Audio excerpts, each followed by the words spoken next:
Welcome to my channel. Episode 24. तुम यहाँ पे क्या कर रही हो? और मुझे पता है आज मुझे ऐसा कुछ बैड फीलिंग्स आई थी और वो पैलेस में कुछ गड़बड़ी होने की बात मैं यूरिडियन से भी कहा था। और जब मैंने बालिया पैलेस से आज सुबह निकल रही थी ऐसे काले कलर की फूल देखी थी और मुझे तभी बहुत खराब फीलिंग्स आई थी और मुझे तभी अंदाजा हो गया था ये बिल्कुल एक गुड लक नहीं हो सकता। और वहाँ पे सोलिया भी खड़ी होती है और यूरेनिका तभी मुस्कुरा के बोलती है आज मौसम कितना अच्छा है, आसमान भी बहुत क्लियर है ना? और वो सोच रही मुझे शांत रहना होगा, मुझे पूरी तरह से शांत रहना होगा। फिर सोलिया बोलती है हाँ आज की मौसम बहुत ही प्यारा है और मुझे इस तरह की मौसम पसंद है और ऐसा लगता है आपको भी ये पसंद है योर हाइनेस। और वो मन ही मन सोच रही मुझे बिल्कुल भी नहीं पसंद, मेरे साथ तो हमेशा ही ऐसा ही बुरा होता आ रहा है, मैं तो यहाँ पे फंस चुकी हूँ।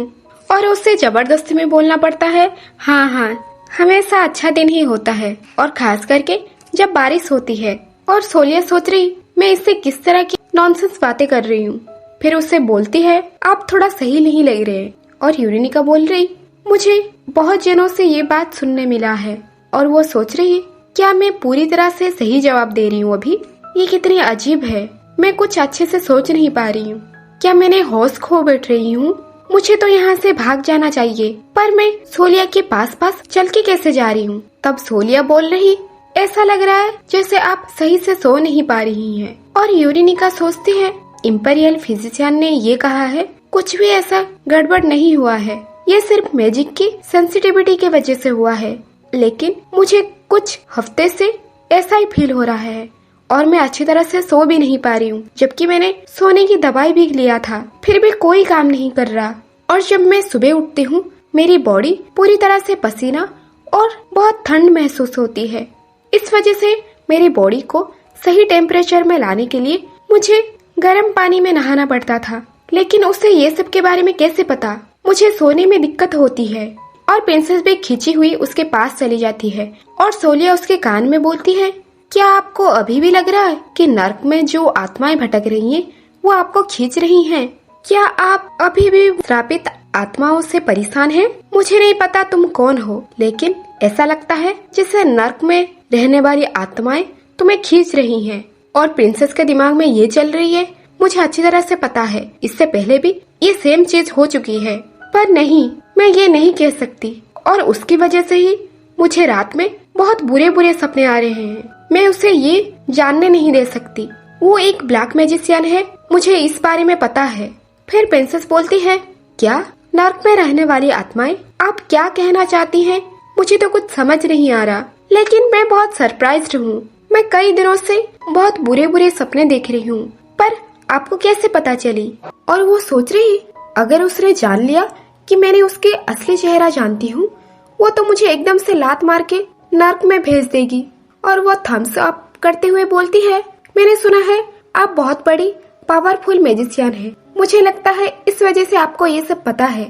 और वो सोच रही प्लीज तुम ये सोचो मैं एक हवाबाजी करने वाली प्रिंसेस हूँ।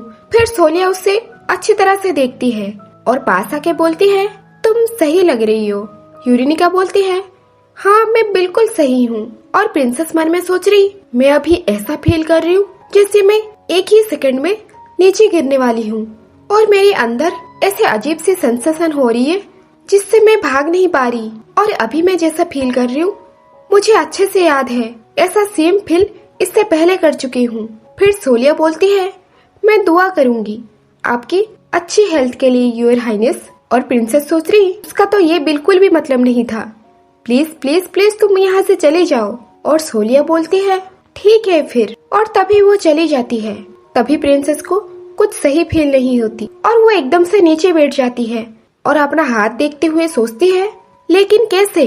फिर गॉड लोरोस का आवाज आता है तुम्हें केयरफुल रहना चाहिए। फिर प्रिंसेस बोलती है मुझे लगा था सोलिया ये पैलेस ग्राउंड में एंटर नहीं कर सकती, लेकिन मैं मूर्ख थी, मुझे लगा ये बिल्कुल भी सेफ होगा और इसलिए मैंने यहाँ पे आई। और मैं जानती हूँ और ये उसी का ही प्लान का एक पार्ट होगा। और यहाँ पे दिखा जाता है सोलिया को वो जा रही होती है और वो सोच रही ये अनएक्सपेक्टेड था, मुझे लगा था वो उसी टाइम पे ही उसका दिमाग काम नहीं करेगी। और वैसे भी मैंने बाल्या पैलेस में रात में बुरे बुरे सपने आने वाला ब्लैक मैजिक किया था। इस वजह से उसे खराब मेमोरीज याद आएंगे, जो कि उसका खुद का मेमोरी ही उसका दिमाग खराब कर देगी। क्या मैजिक एनर्जी थोड़ा सा कम पड़ गई? लेकिन वो तो मैजिक से बहुत सेंसिटिव थी और उसे तो ये सब होना चाहिए था। सिर्फ उतनी ही नहीं, उसका दिमाग पूरी तरह से खराब हो जाती और उसे ऐसा लगती जैसे कि उसका दिमाग ही काम नहीं कर रही। लेकिन उसे देख के ऐसा लग रहा है जैसे कि वो बिल्कुल ठीक है। ये थोड़ा सा अजीब है। शायद मुझे इससे ज्यादा ब्लैक मैजिक यूज करनी चाहिए। और उसकी बॉडी बिल्कुल ऐसी तरह है जैसे कि एक कांच की ग्लास जैसी। ज्यादा देर तक वो टिक नहीं पाएगी। और उसकी शक्ल और वो जिस तरह से एक्ट करती है वो बहुत ही प्यारी तरीके से है। और शायद इस वजह से यूरिडियन प्रोटेक्ट करना चाह रहे हैं। अगर बात कुछ ऐसा होगी तो मुझे यूरिडियन को मेरा करना ही पड़ेगा। और वो बहुत अच्छी तरीके से उसका ध्यान रख रहे हैं। लेकिन क्या वो उसे एक्सेप्ट कर पाएंगे इस तरह से पावरलेस लड़की को? और वो पैलेस से सोलिया चली जाती है और सीन चेंज होता है और दिखाया जाता है प्रिंसेस को। वो सोच रही मैं कितने स्टूपिड थी। और वैसे भी 4 दिन के बाद एक बार यूरिडियन का हाथ पकड़े रहना मुझे नहीं लगता ये उतना ही काफी रहेगा। लेकिन उससे भी बड़ी रीजन अभी ये है कि मुझे अभी सडनली बहुत ही खराब फील हो रही है। मुझे कुछ अच्छा नहीं लग रहा। और उस दिन जैसे मुझे फील हुई थी वो बॉल का देख के ऐसा लगा था जैसे कोई चीज मुझे उसके पास खींच रहा है। और वो अजीब सी पावर आज भी मुझे फील हुई है। और इस बारे में मुझे उसी टाइम पे क्यों याद नहीं आई और उसी टाइम पे मैंने क्यों नहीं सोचा। और टेकाल के पास वही टाइप की ब्लैक मैजिक थी जो कि पूरी तरह से इंसानों की दिमाग को काबू कर पाए। लेकिन वो कहाँ से सीखा होगा? और बाल्या पैलेस के बाहर जो सब भी पौधे लगे थे शायद वो सोलिया ही नहीं किया है। और पूरी तरह से वो ब्लैक मैजिक कर चुकी है। और अपना चेहरे को आईने में देखते हुए सोचती है क्या मेरी बॉडी पूरी तरह से काम भी कर रही है? अगर क्या होगा कि कुछ बॉडी के पार्ट्स काम करना ही बंद कर दे। और तभी लोरस कोड का भी आवाज आता है, कितना बिचारी हो। मुझे पता है मैंने पहले भी कहा था कि तुम कितने बिचारी हो, लेकिन मैंने सोचा भी नहीं था कि तुम इतने बिचारी होगे। वैसे भी तुम्हारा यहाँ कोई जगह नहीं है। इसे इस तरह से सोचो कि फ्यूचर में ये होने वाली ही थी। और लॉरस कोड से ये बात सोच के बोलती है, क्या ये बात किसी तरह की सांत्वना जैसे लगती है? और लॉरस कोड बोलते हैं, बच्ची क्या तुम ये पृथ्वी में रहना चाहती हो? यूरेनिका बोलती है, बिल्कुल रहना चाहती हूँ। ऐसा बिल्कुल भी नहीं है जो मैं मरना चाहूंगी। फिर आवाज आता है, मेरा मतलब वो नहीं था कचरे का टुकड़ा। मुझे पता है कि तुम इस वर्ल्ड से नहीं हो।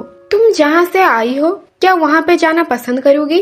और यूरेनिका बोलती है कि मैं कहाँ से आई हूँ, अगर मैं वापस चली जाऊँ तो ऐसी बुरी तरीके से मौत हो जाएगी। और वैसे भी मैं जानती भी नहीं हूँ मैं किस तरह से वापस जा सकती हूँ। और मेरी बॉडी पूरी तरह से मर चुकी है। फिर आवाज आता है, तो फिर बच्ची क्या तुम मेरी प्रीस्ट बनना चाहोगी? वो सोचती है, एक प्रीस्ट? और लॉरस कोड बोलते हैं, मैं तुम्हें देख रहा हूँ, लेकिन जिस शरीर को तुम्हारी आत्मा अभी धारण कर रही है मेरे द्वारा आशीर्वाद दिया गया शरीर है। और यहाँ केवल तुम्हारी आत्मा ही नहीं होनी चाहिए। तुम्हारी आत्मा एक ऐसा संसार से है जिस पर मेरा कोई अधिकार नहीं है।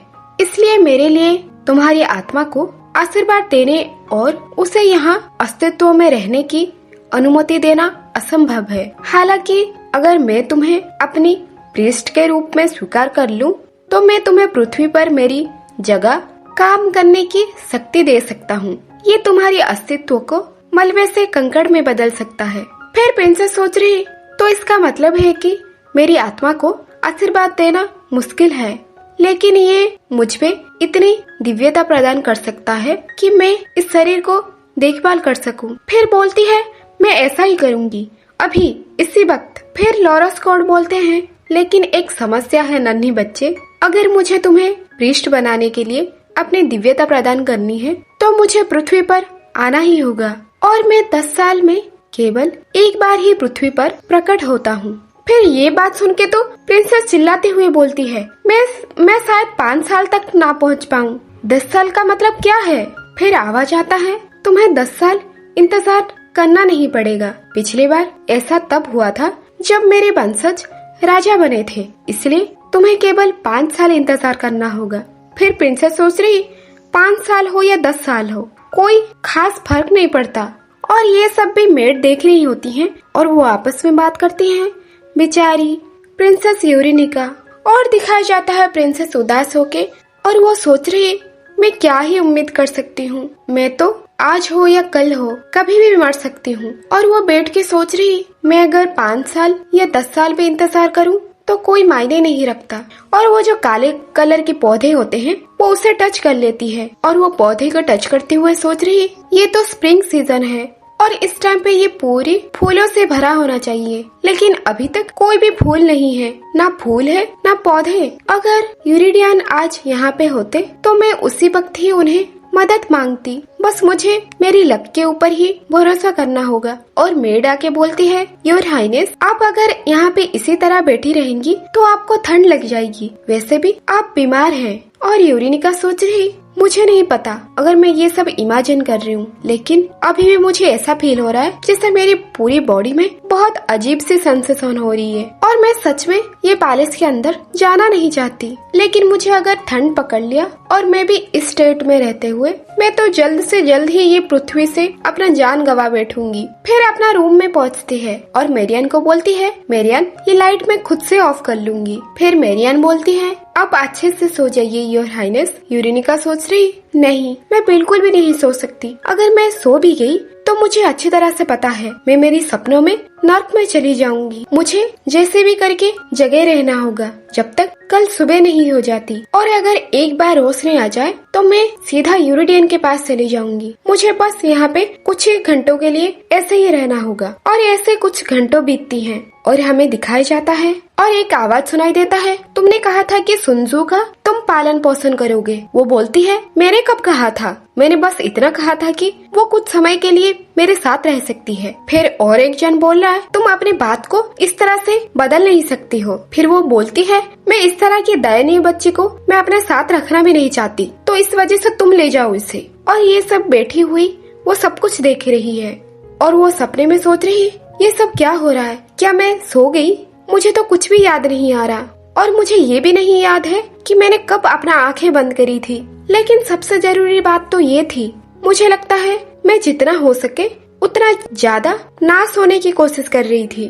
और मैं यहाँ पे सपने में आंखें उठी हूँ और अभी मैं जाग रही हूँ और वो भी मेरे सपनों में। फिर आवाज आता है तो फिर उसे अकेला ही रहने दो, अगर वो 15 साल की हो जाएगी तो अपना ध्यान वो खुद रख लेगी। प्रिंसेस सोच रही यही वो खराब सपना है जो मुझे बार बार परेशान कर रहा है। मैं तब कितने साल की थी जो मेरे साथ ये सब हो रही थी। मैं इससे बहुत परेशान और बहुत थक गई हूँ। और मैं ये सपना क्यों देखते आ रही हूँ? जब मैंने हाई स्कूल में थी क्या यही सपना देखती थी? और अचानक से मैं जब ग्रेजुएशन हुई तब मेरे सपना आना बंद हो गया था। और तभी एक आवाज आता है, एक डरावना शकल, और वहाँ पे वो बोल रही युनसु तुम कहाँ जा रही हो? तुमने कहा था तुम बिल्कुल भी ठीक हो, क्या तुम सच में ठीक हो? प्रिंसेस बोलती है मॉम, और वो डरावना चेहरा चिल्ला के बोलती है जवाब दो। ओह ठीक है मेरी स्वीट हार्ट। तो फिर स्वीट हार्ट क्यों ना तुम अपनी माँ के पास चले आओ, तुम अब से मेरे साथ ही आओगी, यही तुम्हारे लिए बहुत बेस्ट रहेगा। मेरे साथ आ जाओ युनसु, मेरे साथ आओ, मैं तुम्हें इस तरह से कभी अकेला छोड़ के नहीं जाऊंगी। और यूरेनिका सोच रही क्या बकवास सपना है, मुझे बिल्कुल भी इससे नहीं फंसना है, ना ही कोई बात का विश्वास करना है। और वो आवाज में ऐसा लगता है जैसे बहुत सारी आत्माएं नर्क से आई हैं। और वो वापस आवाज आता है मेरे साथ आओ स्वीटी, मैं तुम्हें एक बहुत अच्छी जगह पे तुम्हें ले चलूंगी। फिर प्रिंसेस बोलती है हे मैं तुम्हारे जाल में बिल्कुल भी नहीं फंसने वाली। और वो डरावना चेहरा पीछा करती हुए बोलती है तुम कहाँ जा रही हो युनसु? यूरेनिका सोच रही मुझे जल्द से जल्द यहाँ से जाना होगा, मुझे पीछे बिल्कुल भी नहीं मुड़ना है, ना ही उनकी बात सुनना है। फिर वहाँ पे बहुत सारे आत्माओं ने उसके पीछा करते हैं और बोलते हैं तुम कहाँ जा रही हो युनसु? फिर यूरेनिका अपने कान बंद करते हुए बोलती है मुझे जैसे भी करके मुझे अपने रूम में जाना होगा। सोलिया तुम बहुत डरावनी हो और तुम इस तरह की भयानक मुझे सपना दिया है, मेरे पीछे बहुत सारे आत्मा को लगाया है क्या तुम मेरी यही सपनों के पीछे छुपी तो नहीं हो? वो आत्माएं बोलती है, हमें भी तुम्हारे साथ ले जाओ। और यूरेनिका पूरी तरह से डर जाती है और वो रोते हुए भाग रही होती है। प्रिंसेस बोलती है, तुम्हें लगता है तुम सब कुछ पालोगी क्योंकि तुम सुंदर हो, और मैं अभी कैसे मैं ये सपने से जाग सकती हूँ? मुझे इन लोगों के बीच में ऐसे बुरी ड्रीम में फंसना नहीं है। और तभी वो बुरी आत्मा अपना रूप बदल लेती है और यूरिडियन का आवाज में बोलता है, प्रिंसेस। और जब ये बात सुनती है, एक पल के लिए वो रुक जाती है और जब पीछे घूमती है तब उसके पीछे पूरी तरह से नर्क के आत्मा पड़ी होते हैं और उसे देख के वो वापस भागने लगती है और बोलती है, ये सब क्या हो रहा है? तुम इतना मीन कैसे हो सकती हो? फिर यूरिडियन के आवाज में सुनाई देता है, प्रिंसेस यूरेनिका। और यूरेनिका भागते हुए सोच रही, तुम्हें लगता है तुम अगर यूरिडियन के आवाज में बोलोगे मैं तुम्हारे जाल में फंस जाऊंगी, और मुझे अच्छी तरह से पता है। और यूरिडियन मुझे अपनी खुद के नाम यूरेनिका से कभी भी नहीं बोलते हैं, ना ही तुम्हारी तरह क्रीपी विच की तरह। मैं अभी अच्छी तरह से समझ गई हूँ, ये सपना मुझे पूरी तरह से तोड़ देगी। मुझे लगता है मुझे इससे से नफरत हो रही है, और सबसे बड़ी बात, मैं बिल्कुल भी नहीं चाहती यूरिडियन से मुझे कोई अलग कर पाए। और वो रोते हुए बोल रही, डेकाल्स डैड, योर मैजेस्टी, यूरिडियन। और वो पूरी तरह से डरी हुई और वो सोचती है, आखिर ऐसा कौन सी बात है जो आपकी पूरी दिन महल से दूर रख सकती है? मेरे समझ पे परे है। इस समय मुझे सबसे ज्यादा उनकी आवाज सुनने को इच्छा हो रही है।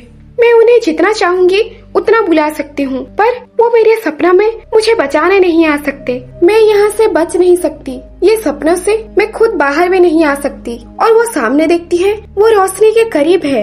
वो सोचती है, क्या ये बाहर जाने का रास्ता है? हाँ, यही हो सकती है मुझे ये सपनों से बाहर जाने की रास्ता, और मैं इससे बाहर जा पाऊंगी। और वो रोशनी के पास जाने लगती है। जब वो कदम रखती है तब खुद को वो अपने रूम में पाती है और देखती है, मैं जिंदा हूँ, मैं बच गई। लेकिन मेरी आवाज बहुत अजीब साउंड कर रही है, और मेरे बेड पे कौन है? और जब वो देखती है, वहाँ पे होती है यूरेनिका की बॉडी। और वो सोचती है, ये सब क्या हो गया? और वो एकदम से चौंक के वो पीछे हट जाती है। मुझे लगा मेरी शरीर बहुत लाइट फील कर रही है। क्या ये इस वजह से क्योंकि मैं अभी एक भूत बन चुकी हूँ? और वो रोने लगती है और सोचती है, ये सब क्या हो गया? क्या मैं यही डिजर्व करती हूँ? मैं बस वो सोलिया को ऐसे ही चिढ़ाते हुए जीभ दिखा दी थी। इसका मतलब क्या वो इस तरह से मुझे पनिशमेंट देगी, जो कि पूरी तरह से एक क्राइम है?